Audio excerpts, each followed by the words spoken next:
Cyril, what a beauty! Hawthorne.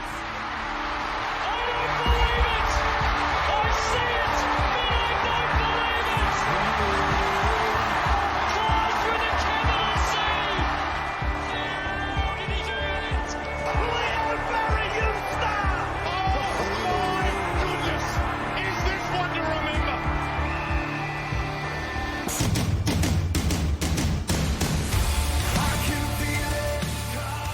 G'day community and welcome to the Jock Reynolds Supercoach podcast. I am Lekdog. Today I am joined by my dear life partner Cassie. You all know her from her tremendous Gold Coast article. But before we get to her, I want to talk about today's sponsor, MANSCAPED. For the Yanks, sweaty sack summer is approaching, and if you're anything like me, you've got the heater cranked up to full and you're sweating away. Anyway, it's time for you to prioritize the comfort in your crotch. That's why the kings of crotch comfort, MANSCAPED, have spent 2 years designing the most comfortable boxer briefs out there. I've had the honor of testing out these new boxers, and I can say it's the softest fabric of any underwear. So breathable that it's like gills for your groin. They even trademarked the jewel pouch, so you know it's serious. I think it's time you invest in your family jewels. So let your bulge breathe and get 20% off plus free shipping using code JOCK. That's JOCK at manscaped.com. Now, Cassie, hello and welcome to the show. Let's talk about my testicles. Hi, Lekdog. Thank you for having me back on the show. Happy to be here. Do you want me to talk about your testicles with how much I love them in an appropriate PG-rated kind of way? Well, how do you think the new Manscaped Boxers 2.0 are treating me, and am I more appealing to you? Yes. Personally, I wish that I had some womanscaped boxes that I could also have with you as well. It's been probably my favourite part of the Manscaped loot that you have received, and I can't wait to tell all my friends to use it by using codename Jock. There you go. Get your partner, get your friend, get your brother, get your uncle, if it's appropriate, onto Manscaped and tell them to use code JOCK at checkout for 20% off free shipping and free shipping.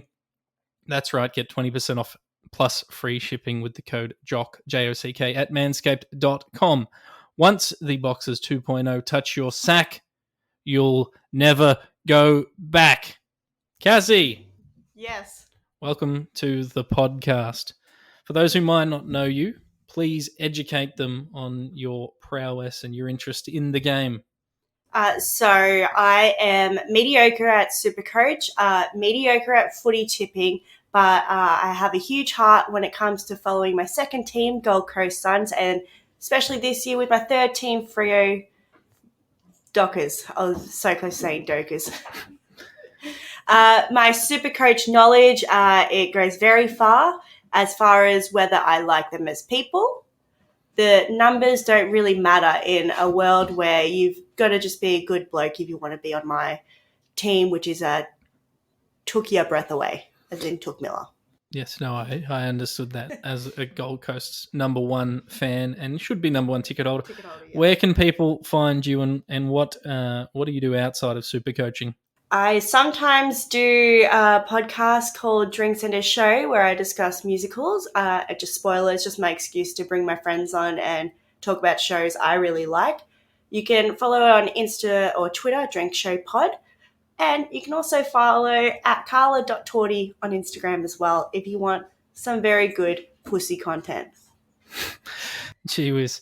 All right, let's get into the action, the round that was. First of all, we never have injury news available to us, so we're going to start with injury news from the weekend, recording this at 6:14 on a Tuesday. All right, the first things first. Well, the first thing I wanted to mention is from Essendon. And this is an injury. This is more of he's going to come into this team, you'd think, Cass, after a disappointing showing from your boys against my boys. D'Ambrosio from Essendon, mid-season recruit, 102k defender, was arguably best on for Essendon in the VFL, certainly in the top three. huge hype around him and they reckon he might come in a week where there's not many players available, Cass, because of the bye rounds. Do you think people should look at him? Well, when you talk to me about rookies, I always say, never have a rookie. Always have players that are going to score triple figures. But when you talk about a mid-season draft, I'm a personal fan of them. Will Snelling, my good friend, he was one of those. And although, he might not be good in Supercoach, but he's a good guy, I'm sure. Is he in your team of good guys? He's not on my Supercoach team, as he doesn't really play that much. He's definitely on the list of good guys. And since I haven't heard anything bad about this player, definitely bring him on. All right, well, let's talk injuries now. Dane Zorko, question marks over him, potential hamstring. You're not a fan of Zork. But if he is out, I reckon we might finally see the barometer himself, Reece Shotgun Matheson, in that side. Yeah, well, Zorko, I don't know why he would be on anyone's team. From what I'm aware, he's a very cheater. I don't know if he is in AFL, but he is in real life. Allegedly. No, if there were... And so if he is in your team, I'm sorry to hear that. That's probably why you're doing bad this year. But if Shotguns are not already in your team, you got to pick him up now, I reckon. I don't endorse this message. Over at the Blues, Caleb Marchbank, the news just came out. He's done his knee again. No. Hadn't played in over 1,000 days. Comes back, gets a contact injury, it sounds like. And it is an MCL, a lateral... No, a lateral... What's an M? What's the M stand for? Meniscus. Lateral meniscus. I don't know. So he's out for 6 to 8. Adam Chera also out for up to 2. I think this is a great opportunity for the Blues to debut both of their mid-season draftees in Sam Durden at 124,000 in defence. Not going to score well. Might give you cover in a week where you potentially have some holes. And Will Hayes. So all the talk is that Will Setterfield's going to come in, but I suspect they're going to play Will Hayes. He has more flexibility. He can rotate on the wing and onto the ball. He can even float back in defence. Been doing it all year in the VFL, leading the Blues best and fairest down there. So another option. I don't think Durden's probably going to stick around for a few weeks until Wiedering's available, at least 4 weeks, but won't score much. And Will Hayes, potential to score, hasn't really done it at AFL level before. Danger is set to miss for Geelong, but there's a good chance Tom Stewart will return. He also averages, I believe he averages over 100 against their opponent this weekend. I'm scrambling to remember who they're playing. I only wrote down their averages. Geelong are playing West Coast, wowee. So is the ball going to get back down there to him? Either way, I'd be potentially loopholing him this week. That's Tom Stewart. Roy Thompson for Gold Coast, 124k rookie. Some people picked him up as an emergency cover for the bye rounds. He is a chance to play VFL or AFL this week after 3 weeks out. GWS, Harry Perryman is out potentially for an extended period of time with a rib injury, was sent to hospital. Tim Taranto, a good chance to return. If not Tim Taranto, I think we may see young Hamilton come back into this side. I think there's a sneaking chance for Cooper Hamilton to play. He was pretty solid in the reserves. For those hanging on to Braydon Preuss, kicked a few goals, but Cass, after GWS demolition job of North Melbourne, if he doesn't get back into this side, what do coaches do? Do they trade him or do they keep holding and hoping he gets back in eventually? Nah, I've been holding on to him for too long. I've been wanting to get rid of him when I only realised a couple of weeks ago he hadn't been playing. And so, but I don't know, who's the best alternative for a ruck these days? Well, we will get to that a little later in the show. There are some options, but honestly, it's not terribly exciting out there for the ruckman. Max Gawn was sore on that Queen's Birthday Monday clash, but they expect him to play. Jack Zeeble is out for an extended period of time with a facial fracture. Jason Horne-Francis is currently suspended. So if you have either of them, either in draft or in classic, time to move on. Unrelated to the above, Cass, Aaron Hall came back on the weekend. 94 points, was tagged. Do you think he's an option we could look at? He's still got a reasonably high break even. But yeah. I I reckon Aaron Hall, when he's playing, he's at least very consistent when he plays. He's not the type of guy to go and punch someone in the face and then be suspended for 3 weeks. You know, you can trust him, he's reliable, and he's North Melbourne, so they're really scraping the bottom of the barrel for who's going to be able to play. So, you know, he's going to guarantee a spot on the team. Let's move forward. Tom Lynch and Dustin Martin are tests for the clash against the Blues on Thursday. Lynch, a chance to go pretty big. Cass, he wouldn't be on your team. No, God, no. And Dustin Martin sounds like he might miss with illness. Machito Owens, a lot of people bought him in as a rookie to generate some cash and cover you across the buys. He's going to miss with concussion. Drew McGovern for West Coast is a chance to come back. He's a test looking likely, so if you held on to him or you're looking for a sub 500k player who's playing in defense, here's your chance. And then the final one, who isn't really relevant for this week, but if you've got him, Bailey Smith, probably a trade. Probably, I mean, we're all assuming he's going to be suspended for a couple of weeks for the videos getting around of him with a bag of white powder. So that's the injury and suspension news. We're now going to move into cash gen and trade targets. Machito Owens are from St Kilda by any chance? Yes. Uh-oh. Looking at the rookies this week, Cass, not a hell of a lot of options, to be honest. Jacob Weir, he's now priced at $171,000, a little expensive, but after scoring 66, you'd expect him to stay in the team and might give you some cover across the buys. And then other than the mid-season draftees we've already mentioned, not a hell of a lot of rookie options. This might be one of those weeks, like we might be praying that, what's his name? I think it's Patrick Parnell from Adelaide gets named again. Judson Clarke debuted last week, scored 63, mid-forward, 117k rookie for Richmond. I don't like going early on rookies, but at this stage we might have to. Well, I reckon with the games that are actually getting played this week, you've got a lot of the lower people on the ladder playing the higher people on the ladder. So maybe the top 8 teams will probably bring in their rookies just to save them from this bye round. Potentially. I mean, St Kilda kind of played theirs last week. Port and Sydney. Port have a few names floating around that could come in. There's rumours that Brynn Teakle might actually debut, kick 3 in his first sample game. Although, if you go and look at the stats, Sam Hayes dominated that game, so he's probably more likely to come in. West Coast Geelong, maybe see some debutants. Yeah. It's going to be interesting, one to watch. AK, I think we're stuffed. I think this is an upgrade round, and people might be looking at bringing in intentional zeros. Let's get to the meat and potatoes, though. We're going to look at players who... I think we're going to prioritise players coming off the bye, but we'll mention some names that we like that have already... that played last week, had the bye in the first round.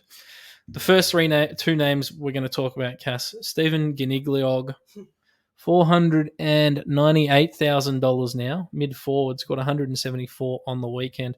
If you don't have him, is it an anomaly that he was playing North? And is he a must-have? Well, with Kanileog, we all know we got 58% of people have them in his team. So I don't think there's a lot of people who are like, oh man, was he a good pick? They already know he's a good pick. But if you have Supercoach Premium and you do trade assist, it tells me every week to trade Stephen Canelio. So I don't know if it's because he's making money or they just don't think he's playing well. So don't listen to what the trade assist is saying. I say keep him. No one, I don't think anyone's trading him out. I think that's exclusive to your team. Well, his teammate Josh Kelly had 111 on the weekend, Cass. Do you want to read out some of his numbers? Because he's only in 11.3% of teams, 623k. Despite scoring 111, his price has essentially stayed the same. So, Josh Kelly, is he someone you're looking at? Price hasn't changed. Then that seems like now's probably the time to bring him in before he actually keeps doing really well. If GWS, like you said, they did only play North Melbourne, so what does that really say about how good a player is? But they're on the up and up. You heard it here first, folks. Or maybe somewhere else. Now bring in the GWS players. So Josh Kelly averaging 114 for the year, 3-round average of 122, 5-round average of 122. Let's round up 122. He is currently, as I said, in 19,000 teams. Definitely, if you've got the cash, worth looking at. Came off late in the game with a bit of a knock. The game was put to bed already. He's going to be fine. He's going to play. All right, Cass, let's take a look at players coming off the bye round. These players that didn't play last week that we're going to consider for our Supercoach teams. Quite a few names to quickly go through. So I guess the best thing to do is get a good vibe, bad vibe check off you. Yeah. The first one, probably was one of the more popular players in the game, still in almost 30% of teams, but Tim English. A lot of players held on to him. Ruck forward eligible, 609k, averaging 121 for the year. He'll be the highest averaging player we talk about on this podcast. Is he a must-have, especially considering someone like Preuss might not play this week? No. Personally, I'm not a huge fan of Tim English, and the fact that he's only played 7 games this year, of course, his average is going to be high. Let's see how he plays when he's back from whatever injury he's claiming he has this year, because that's the Bulldogs' classic trope that they're like, oh no, now this player's really bad. Then they have them play Essendon and they're really good all of a sudden. So I personally, not a huge fan of Tim English. Don't think he's worth your money. If you're at least playing someone who's got them in their team, that's fine. That's an easy win against them. Don't even worry about his score. All right, that's a strong no on the vibe check. Alternatively, you could look at this man who has proven to be, with George Hewitt, the bargain pick of the year. Jarrod Witts has increased his price by 240 grand this year, 617k. Averaging 119.5, slightly under Tim English, but total points, 600 points ahead, 5-round and 3-round average of 122. In a hell of a lot of teams, and you're paying a lot for him, is he someone that we can rely on for the rest of the year? Well, yeah, if you just look at how many games he's played, all of them, so that's pretty much a good sign already. And he's only just in 31% of teams when Tim English was in 29%. So it isn't in like heaps of teams, but also I reckon he is a reliable ruck. When we were talking about it before, like who would you put in? If you're bringing out Preuss, put in Witts. Yeah, I think you need someone, if you're replacing Preuss, who's in and out of the team, inconsistent, you need someone who's locked in. Tim English is obviously the first choice ruckman for Bulldogs. Bulldog supporters. But I also, the other day, said I was hesitant to pick him, and maybe it was just because they were playing, I think it was Geelong in round 12. Let me tell you, I think it was Geelong because they don't allow many points in the ruck. So he only scored like 78 that round, which is a concern for me. There is tactics to work against him, whereas Jarrod Witts is like a traditional ruckman, and I think he gets his points the old bloody fashioned way. He's the experienced player. I believe he's co-captain, so he's got more role on the field as well. So that's why he'd be getting into it a bit more than this Tim English bloke. The only other ruckman we can really consider, and probably not consider for very long, Mark Blitzarves, who with Reece Stanley in the team, his scoring goes to shit, averaging 98 for the year. Not someone I'm recommending as a ruckman, potentially still as a defender, but hate seeing Stanley in that team. And John Segler is about a week or two away from coming back in that team, and that's just another ruckman to steal points from him. Riley O'Brien is slightly interesting, averaging 105 over his last 3, 106 over his last 5, averaging just 103 for the year at 526k, but did pump out a 175 against Geelong, who historically, this year, do not allow points in the ruck. So he has some upside. But Cass, I think you'll agree that both of these guys are pretty bad compared to a Jarrod Witts. Yeah, well, if you're comparing it to a really good player who's consistent, scores highly, of course, that's unfair on who you're comparing to Jarrod Witts. I know, but you just got me with that Geelong score. I'm like, that sold me. Yeah, I can't afford Witts. I'll take that guy. I regret showing you that, to be honest. All right, let's look at the forward line. There's a few options to consider here coming off the bye. And Geelong's run is interesting over the next few weeks. They got West Coast this week, who Tom Lynch basically scored 700 against. They've got Richmond the following week. Then they've got North. I think they've got another kind of easy. They've got Melbourne. That's probably not an easy game. But GMHBA. The next at GMHBA, it's an easy game. So the next 3 weeks, they've got some reasonable opponents. Jeremy Cameron is one of two forwards that I would like to discuss. $490,000, averaging 91 on the year, but 120 over his last 3. In there, coming off a 114.93 and a 153 in his last 3 games. Good vibe, bad vibe, Cass. Good vibe. He's in only 2.8% of teams. That's already selling me. If you've got a sneaky someone who's going to be a guaranteed ton, but only 2.8% of people, they're probably not even in your league, the other people that you're playing. So I'd say bring him in just because he's less in people's teams. And also probably because those stats are pretty good, yeah, that you said? Yeah, that too. The other one to consider is guys not had as good a season, averaging 90.5. Tom Hawkins, 456,000. He's lost 55K since the start of the year. Break even 80, achievable. What do you say about him? 5-round average of 90, which is bang on what he's averaging for the season. But look at his run home. West Coast, Richmond, North, Melbourne, Carlton with minimal defensive stocks. Port Bulldogs, St Kilda, Gold Coast, West Coast in the final 2 games of the year. Has the capability of going large, probably more likely to ton up than a Jeremy Cameron, but hasn't been that good this year. What's your vibe? Well, as a player, I can't really like Tom Hawkins with the whole Cody Waitman of it all, with the flopping. But also, Supercoach doesn't really reward good goal kickers if you're a forward. So maybe if Supercoach changed how things were done, Tom Hawkins might be a really good pick. But since they don't really care about those stats, you don't get like 20 points for every goal that you kick as a forward, which maybe should be the rules. I wouldn't say he's really worth your time. All right, so we've covered the key forwards. I don't want to talk about Tex Walker. I don't think anyone's trading him in despite him averaging 100. He does tend to drop off towards the end of seasons. Down at Sydney or up at Sydney, depending on where you're based. Isaac Heaney's form has dipped. Still averaging 100 for the year, 449K. He's actually cheaper than he was to start the year, and he was a lock earlier in the year.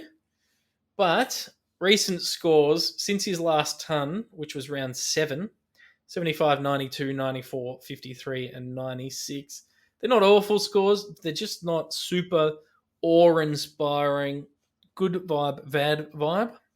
Yeah, well, does anything happen? Maybe something's happened in his personal life. I think it might have something to do with Tom Hapley coming in and playing forward, maybe. I'm not totally sure. There's a myriad of things that might be impacting him, but I know if you're not vibing him. If you have one bad week, you'll tend to be on my shit list with my team unless you're Peter Wright, then you can do no wrong.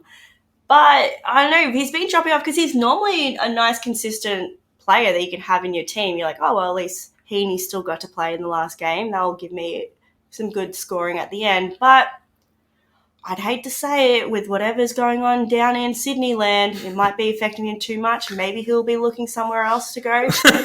I think he signed like a 7-year deal. Well, we're happy to take him at Essendon. If you're listening to this, Isaac, contact Adoro. And yeah, bring him out, I say. Okay, I don't know if I'm even going to keep that nonsense in. Luke Parker, forward mid, 548K. He's the one for me, if you're looking at a Sydney player, averaging 104 in the year, averaging 104 over his last 5. I have him in my team, got him in a few weeks ago now, and he's been very serviceable.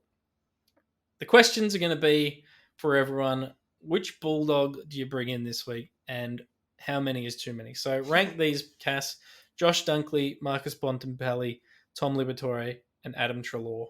We're taking Tim English out of the discussion. Rank those guys. Which one do you vibe more? Obviously, I vibe more with Josh Dunkley. I do follow him on Instagram. He's lucky enough to get one of those from me. He's also scoring pretty well. He's also in 1 billion teams. Yeah, But with that face, you can't not have him in your team. You know what I'm saying? I would say next you'd have to go the Bont. I'm no Scoops. I'm not going to talk down what the Bont actually does for the team and actually for the AFL as a sport, and he's good. Well, Bont, I think, is a reasonable captain shout this week. At 583k, elevated price compared to the other ones, averaging 111, 5-round average 115. He's just not super sexy. He's going to average you 111. Which, I'll accept 111. Trelaw, on the other hand, well, no, not really. I'm sure he's a great guy, but he's the reason that Dunks didn't come to Essendon. So that's a pretty bad vibe on my end. What about Libba? No, don't like him. Okay. Libba, friend of the pod. All right, you heard it first. Don't vibe any of those players. I don't even really have any sneaky pods. I don't have any sneaky pods that I would normally throw at this point because I just don't trust any of the forwards like pretty much every year. So, you know what? Let's go to defense. There's plenty of players to discuss in defense. Number one for me is Jordan Dawson, even at 567k, which is 17k above my 550k rule. Averaging 106 for the year, 5-round average of 116. Seems to just score impactfully, can accumulate, but seems to get his points by hitting the scoreboard, taking contested marks, that sort of stuff. Still only in 11% of teams. He is my pick of the week. This one's a bit spicy, Cassie. Shannon Hurn, $495,000, break even of 46. Now, I preface this by saying he misses a hell of a lot of games. But if you think he can string the rest of the games together, his last three scores, 100, 129, and 111. High score earlier in the year of 156. And he's filtered through a couple of 80s in there. But I think this averaging around 100 is closer to what he's going to give us. Can he, as an 800-year-old man, play out the season? Well, he's only missed, 3 games this year, which I don't know what health he is in at the moment, but look at those scores. And even that Freo score, 156, that's nuts to come from a 40-year-old man. So I would say, he's in not a lot of teams, but it might be because he's just a little secret diamond that not everyone's found yet. But now the whole of Supercoach is listening to this podcast, so we've kind of revealed it to the world. Shannon Hurn, buy now. He's cheap. He's under 500k. Trade out Jordan Dawson, bring in Shannon Hurn. Don't stop telling me to trade out premium. Oh, well, he's in 706 teams, so is he going to be 707 after this podcast? Well, I'll have to see the teams personally. I've got a big, strict defence line. Tom Stewart comes back in. You're bringing him in for scoring, not for cash. He's going to lose some cash. That's fine. Bailey Dale, ever consistent, 106 average for the year, only in 4% of teams. Foz started him. We know Foz is a genius. He continues to keep on keeping on. But my boy, who I didn't trade into my team because he was a laid out with illness, and I traded in Jake Lloyd instead, Nick Blakey, $488,000, 160k more expensive, takes a shitload of kick-ins. Had the bye last week, but has had 4 tons on the trot, 116, 106, 105, and 102. Cass, are you vibing? Nick Blakey. No, if you see those stats, he's already plateauing. What do you mean? It's 116, 106, 105, 102. You know what the next one's going to be? 99. And then? And then just keep going down. Wow. You heard it first. Cass does not vibe. Nick Blakey. Caleb Daniel has had an okay year, but I'm not going to advocate trading for him. And outside of that, there's not many players I love. One I'm interested to see with Weller going down for Gold Coast is Brandon Ellis. What does his role look like? Does he potentially get back to scoring really well again? All right, well again. Because Weller got injured. I understood it. And finally, let's look at the midfield, Cass. Here, we're probably looking for uber premium, so we're just going to get quick good vibe, bad vibes from you. Rory Laird, Yeah, good. I like him. He scores really well. averaging 122 on the year. Only reason he's not in everyone's team is because he missed the first 2 rounds with injury. Callum Mills, good vibe, bad vibe. I think good vibe from C Mills. I reckon that, Sydney's got a lot of superstars on there, and Callum Mills just also happens to be one of them, at least on Supercoach. Jack McRae, everyone has. I've seen people trading him out. I think that's madness. I understand he's not scoring at the rate we probably wanted him to. 3-round average of 104, yearly average of 120, but I don't think he's a trade out. Took Miller. Well, yeah, obviously great vibes from Took. He's the namesake of my team. So if you don't already have him, you're crazy.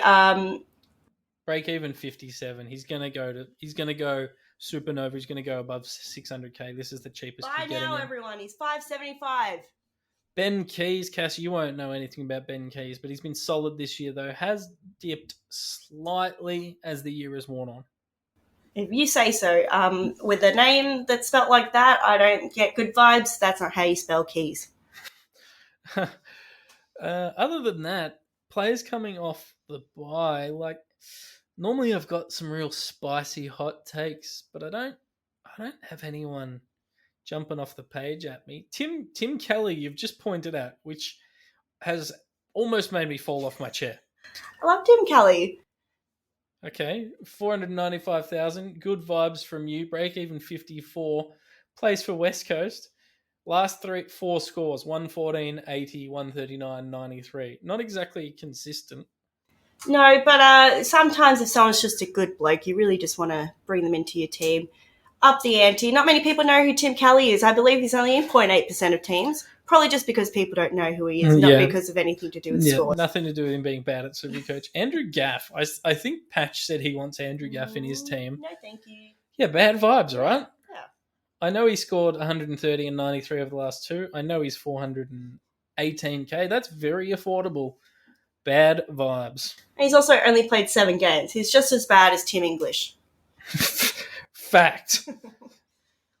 Well, I think the only other question, Cass, would be... Who to captain? No. That's the mailbag covers that. We're not going to steal the mailbag. Okay, so the final thing we have to do, just because we can, we've got a little bit time left. These are players that are being traded out by coaches everywhere this week. Sam Hayes is the number 1 traded player so far this round. He's a decent shout to come back into the senior team. If he does, do you still hold him? Well, I only had him as a placeholder for Preuss, and then now with Preuss still being up in the air, I might have to move Preuss off and just get rid of Hayes. I reckon I wouldn't hold him. It explains why he's probably been traded out by everyone. They're all thinking the exact same thing. I guess it depends. If you need, because we still need 18 on field this week, it should be easy, but it feels like injury and form are going to dictate a few changes for us. If he's playing and you have him, I think you have to hold him. Connor McDonald's been moved on. That's fine. He's got the bye. Braydon Preuss, one of the most traded out players this week. As we've said, if he's not playing, trade. If he is playing, hold. Yeah. Maurice Rioli, I don't think he's coming back on that side, so you can move him. And Bailey Smith, we've already discussed, he needs to be traded. There's a few names here which I think are pretty crazy. Nick Dacos. Now, this is interesting. He was there to tide us over in the bye rounds because he is a rookie price player. He was purely there, if you still had him, to tie you over the first 2 bye rounds, jump you up to a premium. The issue is, Cass, he's now 404k with a break-even of 8. So he's got plenty of cash. He's projected to hit about 450k. His last 2 scores, 113 and 112. Suddenly he's scoring what an Uber Primo does. Yeah, I actually want to get rid of Dacos quite a while ago, but the priorities in my team just end up being other players over him. And let's just say the last 2 rounds I've been very happy that I didn't do it. But he's also very lucky to still be in the team. Very unlucky for the people who just traded him out. If he steps you up to a premium, I understand the logic. But I'm now looking at him as a D7, M8 or M9, whatever the bench is, like emergency, use him to loophole, use him for coverage. He's got dual. I'm looking at holding him now for the rest of the year, but I do understand getting him up to a safer premium. Jason on Francis, we discussed. Will Brodie being traded out, I think, is a panic move. Yes, he scored 82 on the weekend. Yes, Nat Fyfe was in the team. I do not think the two are related. I think he just had a down game, and he spent a lot of time on the bench. I just think he had a down game. I think it's too early to look at moving him on. I think he's fine. And Christian Petrarca, 99 on the weekend. People have cracked it. They've had enough. They bought him in at 600k. He's now 489k. I didn't know he's been doing this bad. Well, he's not been doing bad per se. He's lost that much money this year. He must be doing really bad. Well, let's have a look at it. He's averaging 107 on the year, but 3-round average 74, 5-round average of 94. So he's in a bad patch. He seems to be, I mean, who's going to say it? Are we going to call him a downhill skier? Melbourne have some bad games. All of a sudden, his scoring has gone to shit? Yeah. Potentially. I'd probably holding him unless I'm getting him to like a Took Miller or someone like that. Other than that, I don't think there's anything crazy. I see Max Gawn amongst the highest traded players. Just not sure what the value is in trading him, even to like a Jarrod Witts. I just think it's going to burn you. In the end, we saw him essentially score 200, last week. So, Cass, for me, that about covers all the players. Thank you for joining me. Is there any last scorching hot takes you want to deliver? Okay, well, I'll go through my team, for everyone who's just wondering, like, what might be. Oh, I actually have Josh Kelly on my team. Was I talking shit about him? I can't remember. You said so many things this podcast, honestly. Doherty, he's been really good this year. Mm-hmm. So keep him, everyone, if you don't know. No one's trading out premiums. I can't stress this enough. I don't know if they're premiums or not. He's no big name. If they're not a rookie, then they're a premium if they're in your team. Wait, that's not true because I know your forward line. Go through your team. Well, only like the big names. No, go through the main interesting names. So is Doherty interesting? Yeah. Pendles, he was like I guess I'll bring him in. He's not been doing that well. Yeah, in hindsight, that's not an ideal pick. My midfield's pretty much all primos. We've got Brayshaw, Merritt, Sinclair, Kelly, Neal, Oliver, Miller, McRae, Laird. It's pretty decent. That's a pretty bloody decent midfield. Yeah. And then we know what my rucks are. You got Gawn, Preuss, and Hay. So soon that will be Gawn and Witts. I don't know who the third man will be. Dunkley in my front. Brodie. What did we say about Brodie? Don't trade him. That's what we said. Butters? Yeah, well... That was controversial, wasn't it? No, not controversial. I think he copped a head knock. I think he copped another head knock on the weekend. I need to double check that. Either way, he's a hold unless he's not playing, and then you can probably justify letting him go. Yeah. And then obviously Nick Martin. I say obviously because I think everyone's got Nick Martin except for the 1,298 people who recently just traded him. And the main forward, Peter Wright from Essendon. Yeah, so you got Peter Wright in your team. He's my F1. Yeah, I don't know what you're filtering by to get him to F1. So now that people know that you've got Peter Wright in your forward line, they should probably retroactively take the podcast with a grain of salt. No, but they should understand also, Essendon and Suns, they've got a soft spot in my heart, unless you're Tom Lynch. So he's the perfect culmination in that. Yes. Adam Sard used to be. I actually still like Adam Sard, and I don't agree with him getting booed at games. Doesn't make sense. It is. If they developed him, sure. If he was a rookie with you guys and you developed him, but he came in as a mercenary for you, and now he's a mercenary for us. What's the issue? I don't have an issue. I personally am against it, and I've tried reaching out to his team, and they are yet to respond to my calls. All right, Cass, thank you for joining us. Where can people find you again, if you want them to? At Drink Show Pod on Instagram and Twitter, or at Cass McCool on Twitter. Just Twitter, yeah. And shout out to the sponsors of this pod, Manscaped. Get the Boxers 2.0 delivered straight to your door. 20% off plus free shipping using the code JOCK. That's code JOCK at manscaped.com. Make sure you do check out the website. The Mailbag Pod with a very special guest will drop on Wednesday. Plenty of other content coming out. It's an awkward week with games ending on Monday and starting on Thursday, but the boys are doing their bloody best to get content out to you.